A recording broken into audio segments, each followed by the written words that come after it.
शेतकऱ्यांना तातडीनं त्यांनाही मदत जाहीर करण्यात येईल। तर जास्तीत जास्त 42,000 रुपये प्रति हेक्टरी अशी आहे। केंद्र सरकार आणि राज्य सरकार मिळून आतापर्यंत शेतकऱ्यांच्या खात्यामध्ये ज्यांना विमा संरक्षण नाही त्यांनाही राज्य सरकार त्या ठिकाणी मदत करेल।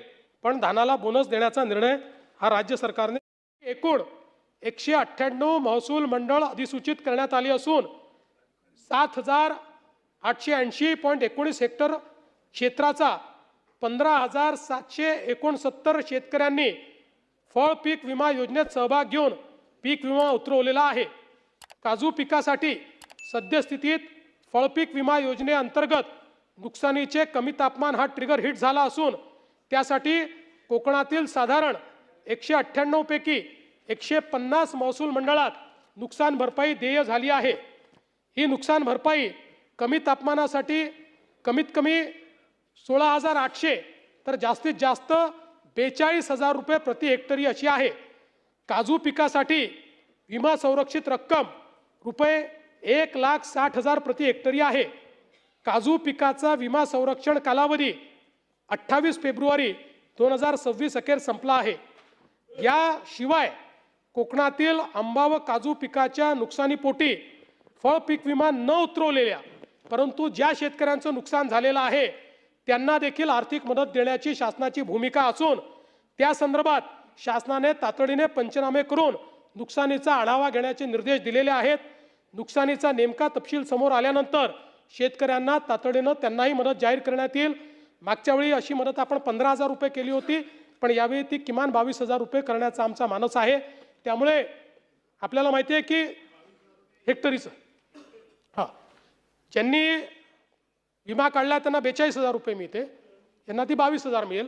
आणि आपल्याला माहिती आहे विमा काढलेल्याने पैसे आपणच देतो या योजनेमध्ये, म्हणजे ते काही सगळी विमा कंपनी देत नाही।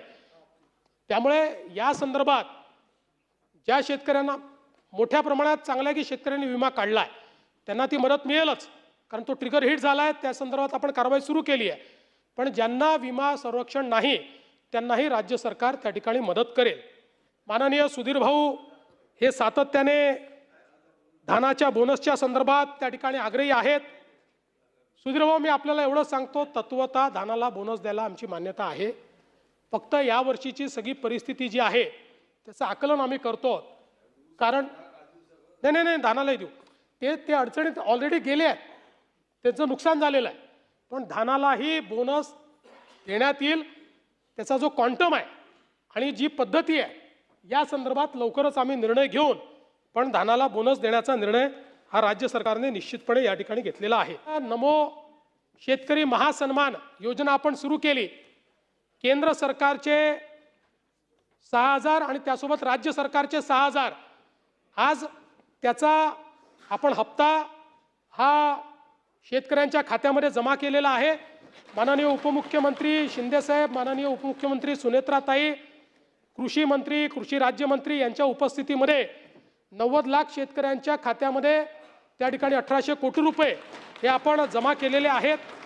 आणि आता मला सांगितलं पाहिजे की केंद्र सरकार आणि राज्य सरकार मिळून आतापर्यंत शेतकऱ्यांच्या खात्यामध्ये जी काही केंद्र सरकारची योजना आणि आपली नमो महासन्मान योजना आहे या दोन योजनेच्या अंतर्गत शेतकऱ्यांच्या खात्यामध्ये 90 लाख शेतकऱ्यांच्या खात्यामध्ये 54,000 कोटी रुपये आपण जमा केलेले आहेत।